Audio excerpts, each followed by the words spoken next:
Hey everyone, welcome back.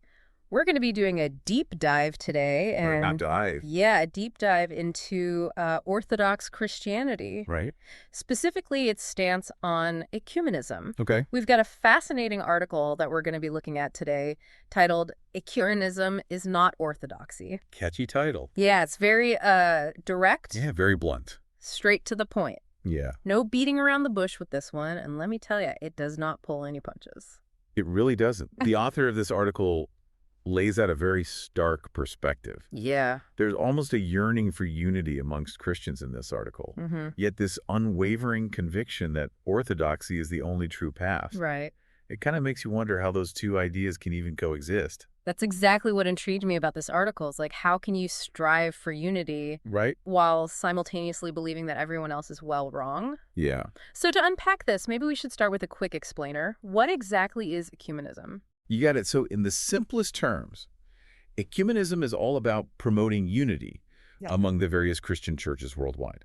Okay. So it's about bridging those denominational divides, finding that common ground, Right. and maybe even working towards some kind of reunification down the line. Okay, so it's like building bridges, finding that common thread that unites all Christians. Yeah. But this article seems to be saying, nope, not interested. Pretty much. Yeah.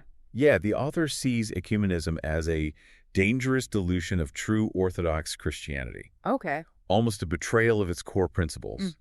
They argue that true unity can only exist within the Orthodox Church itself, Right. and any attempt to blend with other denominations is essentially bowing to a false god. Wow. That's a strong stance. I mean, it implies that if you're not Orthodox, you're not on the right path, right? Well, the author doesn't explicitly say that everyone else is doomed, Okay. but they definitely believe that orthodoxy is the one true and complete Christian faith, the only one that possesses the full and unaltered revelation of God's truth.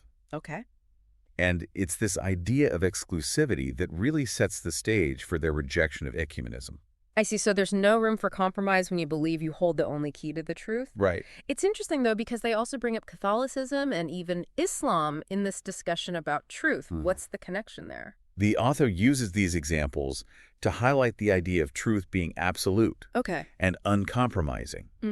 They point to historical events like the Council of Florence, Okay. where the Catholic Church, despite some questionable tactics, refused to budge on any doctrinal issues Yeah. because they believed they held the exclusive truth. Right. The author sees this unwavering commitment to truth, even in the face of opposition, as a common thread throughout Christian history. Okay. So it's like, we've got the truth and we're sticking to it no matter what. Exactly. But what about the Islam comparison that feels a bit out of left field? Right. This is where things get a little tricky. The author actually expresses respect for Muslims' unwavering commitment to their faith, even if it's sometimes manifested through violence. Hold on. Are they condoning violence here? No, not at all. Okay. They're more using it as a stark illustration of unwavering belief, Right. even though they do point out that maybe the need for violence suggests those beliefs can't stand on their own merit. Yeah, It's a complex point, it is. and one that definitely requires careful consideration. Yeah, it does. It seems like they're walking a fine line there. Yeah. But I get the sense they're ultimately trying to make a point about the importance of standing firm in your own beliefs, even if they're unpopular or controversial. Absolutely. Yeah. They argue that Orthodox Christians, and really anyone who believes they hold the truth, Right. should be equally unwavering in their convictions. It's this idea of uncompromising faith that really underpins their entire argument against ecumenism. So if ecumenism is off the table, how do they think people should engage with other faiths? Do they advocate for complete isolation? Not quite. They do believe in evangelism and apologetics, Okay. basically explaining and defending the Orthodox faith Right. as the proper ways to interact with people of other beliefs. Okay, so it's not about building bridges or finding common ground, but more about convincing others that orthodoxy is the right path. You could say that, Yeah. but it's not necessarily about forcing conversion. Okay. The author acknowledges that God's grace might extend beyond the Orthodox Church, meaning salvation is theoretically possible for others. Right. However, they still emphasize the duty of Orthodox Christians to share their faith and guide others towards what they believe is the true path. Interesting. So there's this tension between acknowledging the possibility of salvation outside orthodoxy, but still feeling a strong obligation to spread the true faith. Right. But wait, didn't you mention something about divisions within Orthodoxy itself? Oh, yeah. That seems to complicate things even further. It does. Yeah. That's where we get into the fascinating list of Old Calendarists versus World Orthodoxy. Now, I know Old Calendarists follow a different liturgical calendar, Right. but what other distinctions does the author make? Well, beyond the calendar itself, Okay. the author highlights some pretty key differences in how these groups approach engagement with other Christian denominations. Mhm. The Old Calendarists, as you might guess, Yeah. tend to be more rigid in their separation, Right. while World Orthodoxy is perceived as being more open to dialogue. Okay. It's a spectrum even within this single branch of Christianity. So even within Orthodoxy, you've got these varying degrees of, well, orthodoxness. Exactly. And to make things even more intriguing, the author actually reveals their own position within World Orthodoxy, Mm-hmm. acknowledging the validity of Old Calendar's beliefs, Okay. but expressing some serious concerns about where World Orthodoxy is heading. Oh, this is getting juicy. What kind of concerns? They're not shy about it, that's for sure. Okay. They call out things like ecumenical dialogues, joint prayers, even marches with other Christian groups, Yes. as evidence of what they perceive as a creeping corruption, a sort of modernism that's eroding the purity of the faith. Yeah. They'll even point to the conflict in Ukraine as a symptom of these issues. Wow. So they see these collaborations as a slippery slope towards compromising the core tenets of orthodoxy. Exactly. And that's where the Old Calendarists come in. Okay. The author views them as a potential safeguard for true orthodoxy, a kind of bastion of uncompromised faith in a world where World Orthodoxy seems to be drifting towards a more ecumenical, arguably watered-down approach. It's almost like a backup plan, right? If World Orthodoxy gets too cozy with other denominations, there's always the old calendarists holding the line. That's a great way to put it. They even mentioned that at one point they thought they might have to leave the church altogether if it ever reunited with Rome. Wow. But now they see the Old Calendarists as an alternative, a place where authentic orthodoxy can potentially thrive, even if World Orthodoxy continues down a path they see as misguided. That really speaks to the depth of their conviction. Right. This unwavering belief that they've found the one true path. Yeah. But it makes me wonder, with all this talk about truth and exclusivity, how do they reconcile that with the fact that the world is full of diverse beliefs and perspectives? That's a great question. And honestly, it's one the article doesn't fully address. Right. You can sense this underlying tension, though. Yeah. This unspoken acknowledgement that people hold different beliefs, even within Christianity. It's like they're saying orthodoxy is the only truth, but hey, maybe God's grace extends to those other folks too. Who knows? Yeah. It feels a little contradictory. It does, doesn't it? It's a paradox many fakes grapple with. Yeah. How to hold on to your convictions while recognizing the validity of other beliefs. Right. The delicate balancing act. And this author definitely leans heavily on the side of conviction. But they do advocate for apologetics, right? Maybe that's their way of navigating that tension.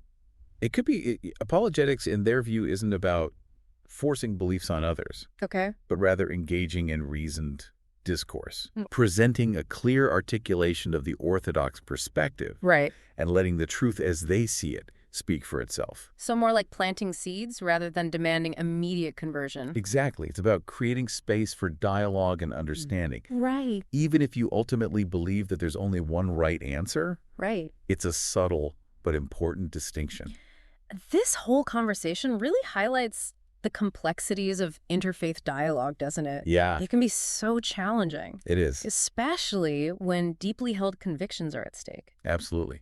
It's definitely easier to stay within our own echo chambers, Right. surrounded by people who share our views. Yeah. But I think this article challenges us to step outside our comfort zones and engage with the world in a meaningful way, Yeah. even if it means having difficult conversations. It's a powerful challenge, but not without risks. Right. It requires humility, Yes. a willingness to listen, and maybe even a bit of courage to admit that we might not have all the answers. Couldn't agree more. It's about finding that delicate balance between conviction and understanding, Right. and recognizing that the pursuit of truth is often a journey, not a destination. You know, it strikes me that this whole discussion ties back to something we touched on earlier. The author's apprehension about the direction World Orthodoxy is heading. Right. It's like they're worried about losing that firm stance, Yeah. becoming too accommodating in the pursuit of unity. It's a valid concern and one that resonates beyond just orthodoxy. Right. Many faiths grapple with this tension between tradition and modernity, Right. between holding on to established doctrines and adapting to a changing world.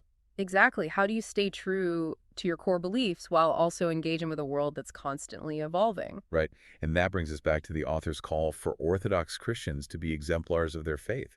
Hmm. It's not just about clinging to dogma, but about embodying those beliefs in a way that's authentic and compelling. So less talk, more action. Precisely. It's about living out the beauty and truth of orthodoxy. Oh. Letting those qualities speak for themselves rather than relying solely on theological arguments. Mm-hmm. It's a subtle but powerful form of evangelism that might resonate more deeply with those outside the faith. It makes you think about how we often form our impressions of different religions. It's less about the doctrines and more about the people we encounter, right? Absolutely. We're drawn to authenticity, to individuals who walk the walk, not just talk the talk. Right. When we see that congruence between belief and action, it can be incredibly persuasive.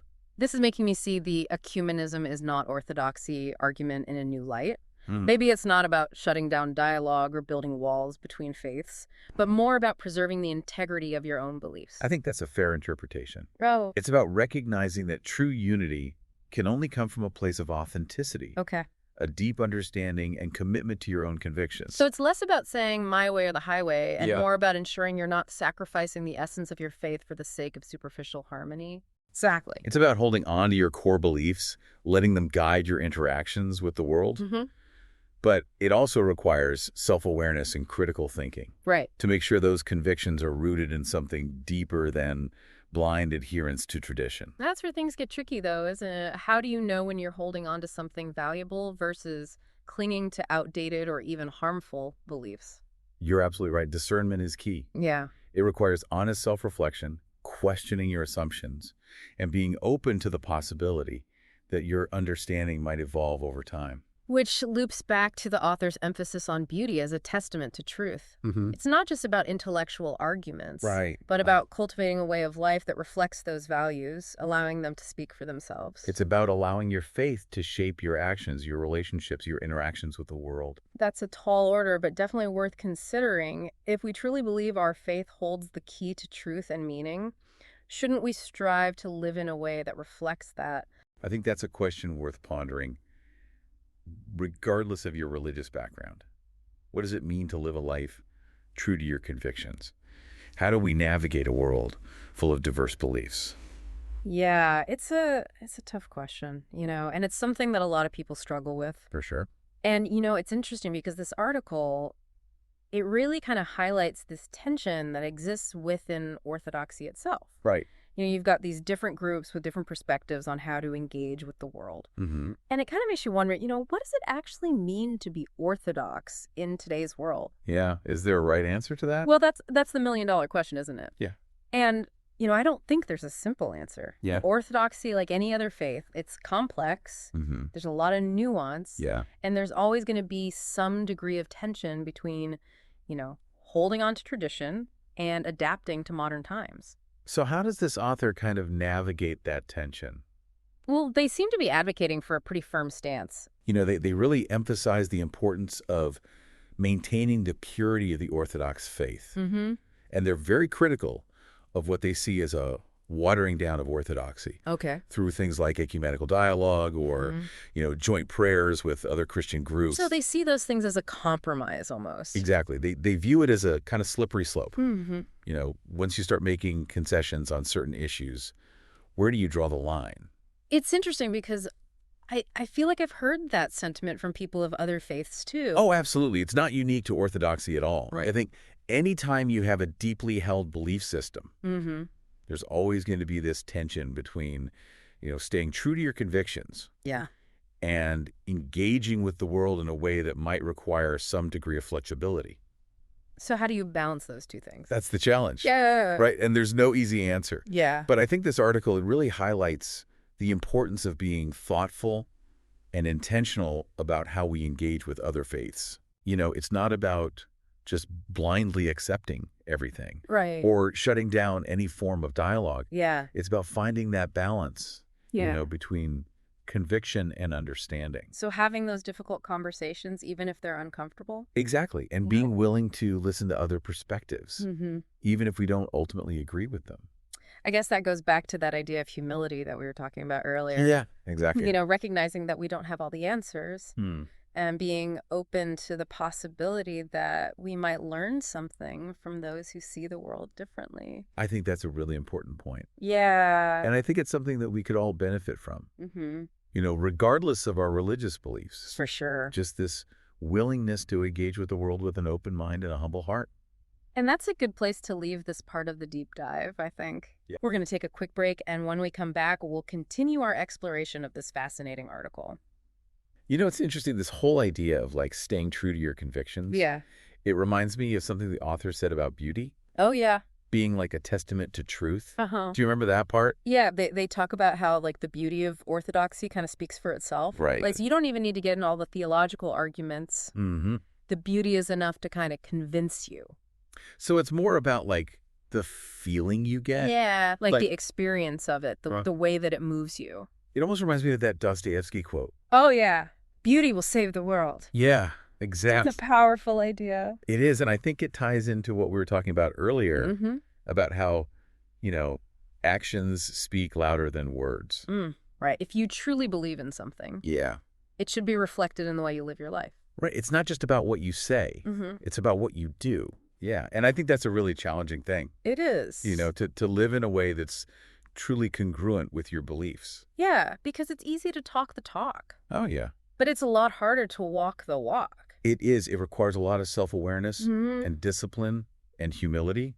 So do you think this author is saying that, that's the best way to engage in interfaith dialogue? I think it's definitely part of it. Okay. It's not just about debating points of doctrine. Right. It's about showing the beauty of your faith through your actions Mm-hmm. and letting that be a witness to others. So, leading by example. Exactly. Okay, I can see that.